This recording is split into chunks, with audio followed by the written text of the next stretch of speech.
이 생명 다하는 날 안개같이 사라질 때 나는 한없는 영광 주께 돌리리. 7월 31일 토요일 나를 깨워준 아침을 여는 기도로 시작하겠습니다. 살아계신 하나님 아버지, 오늘 아침에도 우리의 눈을 뜨게 하시고 새로운 하루를 시작하게 하심을 감사드립니다. 7월의 마지막 날입니다. 우리를 자녀 삼아주신 하나님의 은혜로 감사하고 우리의 왕 되신 하나님으로 인해서 든든하게 살아갈 수 있음을 감사드립니다. 세상에 던져진 존재가 아니라 하늘과 땅을 지으신 하나님의 사랑받는 자녀임을 다시 한번 기억합니다. 우리의 삶 속에서 하나님의 자녀임을 날마다 경험할 수 있게 하시고 그로 말미암은 담대함과 넉넉함이 날마다 넘치게 하여 주시옵소서. 올림픽을 위해서 기도합니다. 역사상 경험해보지 못한 일이 이루어지고 있습니다. 전 세계가 코로나로 힘들고 어려운 가운데, 그리고 일본에서도 수천 명씩 코로나 확진자가 나오고 있는 상황 가운데 올림픽 경기가 개막되었습니다. 상식으로는 이해할 수 없고 누구를 위한 것인지 왜 하는 것인지조차 모르는 상황이지만 하나님께서 이러한 상황들을 통해서 이루실 일들을 기대합니다. 하나님의 마음을 품고 있는 그리스도인 선수들과 관계자들, 그리고 섬기는 이들을 통해서 복음이 들어갈 수 없고 예수님에 대해서 알 수도 없는 나라에서 온 영혼들이 좋은 친구들, 좋은 이웃을 만날 수 있는 기회가 열리게 하여 주시고 그 만남을 통해서 예수 그리스도를 만날 수 있는 놀라운 복이 임하게 하여 주시옵소서. 전 세계에서 동경올림픽을 지켜보고 있는 그리스도인들을 위해서 기도합니다. 아시아의 한 나라에서 벌어진 스포츠 행사로만 보는 것이 아니라 일본을 기억할 수 있는 시간이 되게 하여 주시고 올림픽에 참가하는 선수단을 위해서 기도할 수 있는 기회가 되게 하여 주시옵소서. 사람의 머리로는 이해할 수 없는 일이지만 하나님께서 이 일을 통해서 하실 일을 기대합니다. 각국의 선수들을 눈으로 보며 그들의 이야기를 귀로 들으며 입술을 열어서 기도할 수 있게 하여 주시옵소서. 일본의 영적인 상황을 보면서 안타까운 마음으로 기도할 수 있는 운동이 일어나게 하여 주시옵소서.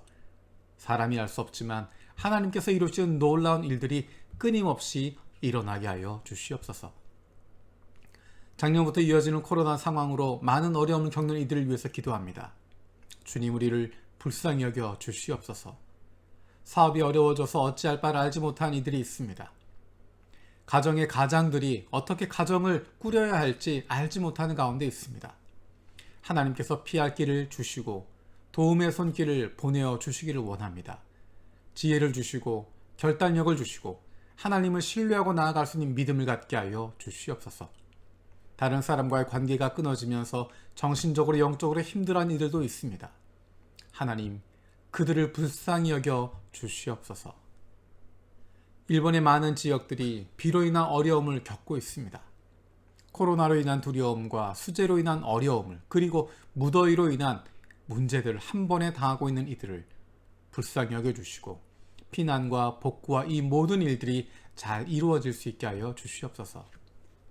어제 금요일 기도회에는 요한 기후 기독교에서 사역하는 구한별 선교사님을 통해서 은혜를 나누게 하심을 감사드립니다. 하나님의 부르심에 순종해서 보내신 곳에서 수고하고 애쓰는 맡겨주신 영혼들을 품고 사랑하고 섬기는 사역자들을 붙들어 주시고 은혜를 더하여 주시옵소서. 어제 말씀 나누었던 것처럼 우리가 주님이 주신 사랑을 다시 한번 기억하게 해주시고 우리가 사랑에 결단할 수 있는 하나님의 자녀들이 되게 하여 주시옵소서. 부모와 떨어져 멀리서 공부하고 있는 자녀들을 위해서 기도합니다. 마음에 품은 뜻이 있어서 부모와 떨어져 공부하는 동안에 하나님께서 아버지이심을 깊이 경험하게 하여 주시옵소서. 육신의 부모님을 떠나 있어도 하나님 아버지와 날마다 동행하게 하시고 더 깊은 하나님과의 교제가 있게 하여 주시옵소서. 내일 있을 예배를 위해서 기도합니다. 온라인으로 드려지는 예배들 가운데도 대면으로 드리는 예배들 가운데도 우리 모두가 참된 예배자가 될 수 있게 하여 주시옵소서. 영이신 하나님께 영과 진리로 예배할 수 있게 하시고 특히 우리 자녀들이 영상을 통해서 드리는 예배 가운데도 집중할 수 있게 하시고 부모와 함께하는 예배를 통해서 신앙이 아름답게 이어질 수 있게 하여 주시옵소서. 우리가 주일이나 주중이나 자유롭게 모일 수는 없는 상황이지만 오히려 이 시기를 잘 선용할 수 있게 하시고 말씀과 기도에 집중할 수 있는, 그리고 한 사람을 돌아볼 수 있는 시간이 되게 하여 주시옵소서. 육신의 연약함을 가지고 있는 지체들을 기억하며 기도합니다. 그 회복을 위하여 기도하는 기도를 들어주시고 응답하여 주시옵소서. 날마다 함께 기도하는 가족들을 위로하여 주시고 이러한 육신의 연약함으로 인하여 가족이 하나가 되고 하나님께 더 가까이 나아갈 수 있는 기회가 되게 하여 주시옵소서. 못된 암세포들 예수 그리스도의 이름으로 사라지게 하여 주시고 치료의 광선으로 저들의 아픈 부위를 비추어 주시기를 원합니다. 예수 그리스도의 치료의 손길로 안수하여 주시고 새로운 세포들이 소생하게 하여 주시옵소서. 오늘도 주님의 말씀을 묵상하며 나아갑니다. 하나님의 말씀이 우리에게 힘이 되게 하시고 그로 말미암은 기쁨이 넘치는 하루가 되게 하여 주시옵소서. 감사드리고 예수님의 이름으로 기도드립니다. 아멘. 오늘 함께 우리가 읽은 말씀은 사도행전 13장에서 28장까지입니다. 사도행전을 마치게 됩니다. 사도행전 13장에서 28장까지 말씀입니다. 오늘은 그 가운데 맨 마지막 장, 마지막 두 절을 보도록 하겠습니다. 사도행전 28장 30절, 31절입니다. 바울은 자기가 얻은 새 집에서 꼭 2해 동안 지내면서 자기를 찾아오는 모든 사람을 맞아들였다. 그는 아무런 방해도 받지 않고 아주 담대하게 하나님 나라를 전하고 주 예수 그리스도에 관한 일들을 가르쳤다. 아멘. 우리가 어제 오늘 읽는 사도행전, 여기에 등장하는 중요한 두 인물이 베드로와 바울입니다. 특히 어제까지 사도행전 12장까지에서 중요한 인물은 베드로였고 13장부터 등장하는 중요한 인물은 바울입니다. 베드로와 바울 두 사람은 각각 받은 사명이 있었고 각각 주님이 주신 그 길에서 최선을 다하는 사람들이었습니다. 하지만 그 두 사람이 공통되게 했던 것, 그것은 담대하게 복음을 전하는 것입니다. 그것을 요약하고 있는 사도행전을 마무리하고 있는 것이 지금 읽었던 두 구절입니다. 바울은 지금 로마 감옥에 가 있는 상황입니다. 지금처럼 교도소에 들어가 있는 그런 것이 아니라 로마에 가서 그를 지키고 있는 군인과 함께 숙소를 정해서 있게 되는 것입니다. 바울을 돌보는, 바울을 지키는 병사 한 사람과 따로 지내도 된다라고 하는 허락을 받아서 셋집을 얻어서 지냈다라는 것입니다.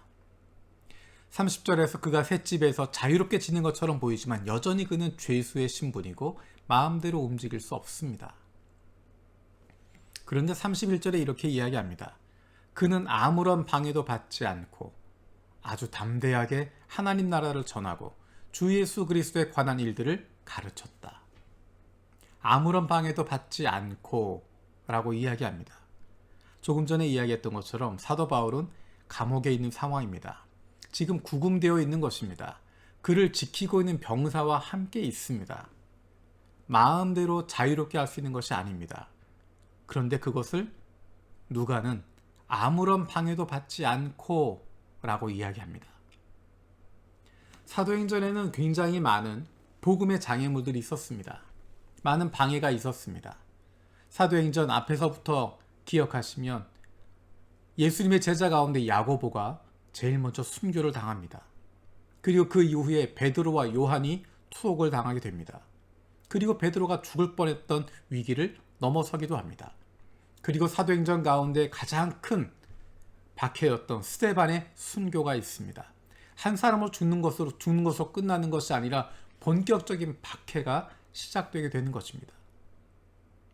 그리고 바울이 회심한 이후에 그가 겪은 수많은 핍박과 박해와 어려움들이 있습니다. 사도행전은 다 나와 있지 않지만 초대교회 우리의 믿음의 선배들이 겪었던 수많은 박해가 있고 수많은 방해가 있고 수많은 장애물들이 있는데 오늘 본문은 이렇게 이야기합니다. 그는 아무런 방해도 받지 않고, 앞에 아무것도 장애가 없기 때문이 아니라, 방해물이 없기 때문이 아니라 그런 것들은 방해물로 여겨지지 않았다라는 것입니다. 방해로 여겨지지 않는다. 왜냐하면 하나님께서 함께 하시기 때문입니다. 하나님께서 함께 하시기 때문에 막을 수 없다는 것입니다. 하나님께서 함께 하시기 때문에 무엇으로도 가로막을 수 없고 무엇으로도 가두어둘 수 없다는 것입니다. 야고보를 죽였지만, 베드로와 요한을 투옥시켰지만 오히려 교회는 더 강해졌습니다. 스데반이 순교를 당했지만 오히려 그것 때문에 복음이 더 힘차게 뻗어나가게 됩니다. 바울이 핍박을 받았지만, 박해를 받았지만, 죽음의 위협을 받게 되었지만, 그로 말미암아 더 많은 이들이 예수가 누구인지를 알게 되고 믿게 되고 예수님의 제자, 하나님의 자녀들이 되어집니다. 그 무엇으로도 방해할 수 없습니다. 그 무엇으로도 막을 수 없습니다. 그래서 31절에서는 이렇게 이야기합니다. 아무런 방해도 받지 않고 아주 담대하게. 바울을 죽이려고 하는 수많은 음모들이 있었지만, 수많은 모함들이 있었지만 아주 담대하게 그 앞에서 흔들리지 않고 하나님 나라를 전하고 주 예수 그리스도에 관한 일들을 가르쳤다라고 이야기합니다. 하나님의 나라는 막을 수 없습니다. 하나님께서 하시기 때문입니다. 주 예수 그리스도에 관한 일을 가르치는 것 무엇으로도 막을 수 없고 방해할 수 없습니다. 왜냐하면 하나님께서 기뻐하시는 것이고 하나님께서 원하시는 것이고 하나님이 함께 하시는 일이기 때문입니다. 하나님의 백성으로 살아가는 것 누구도 방해할 수 없습니다. 하나님의 자녀로 살아가는 사람들 누구도 막을 수 없습니다. 왜냐하면 하나님께서 자녀 삼아 주셨고 하나님께서 너는 내 것이다 말씀하셨기 때문입니다. 우리가 살고 있는 어느 곳에서나 하나님의 자녀로 살아가는 특권을 누릴 수 있습니다. 우리가 있는 어느 곳에서나 하나님의 백성으로 살아가는 그 힘을 가질 수 있습니다. 무엇으로도 막을 수 없고 무엇으로도 방해할 수 없습니다. 우리를 보내신 바로 그곳에서, 우리에게 맡겨주신 사람들 그 가운데서 우리가 하나님의 자녀로, 하나님의 백성으로 살아가는 삶을 통하여서, 그리고 우리의 입술을 열어서 하나님의 나라를 전하고 주 예수 그리스도에 관한 일들을 나누게 되어질 때 그 무엇도 방해할 수 없고 그 어떤 것도 우리를 막을 수 없습니다. 왜냐하면 하나님께서 기뻐하신 일을 감당하고 있고 하나님께서 우리와 함께 하시기 때문입니다. 주기도문으로 마치겠습니다.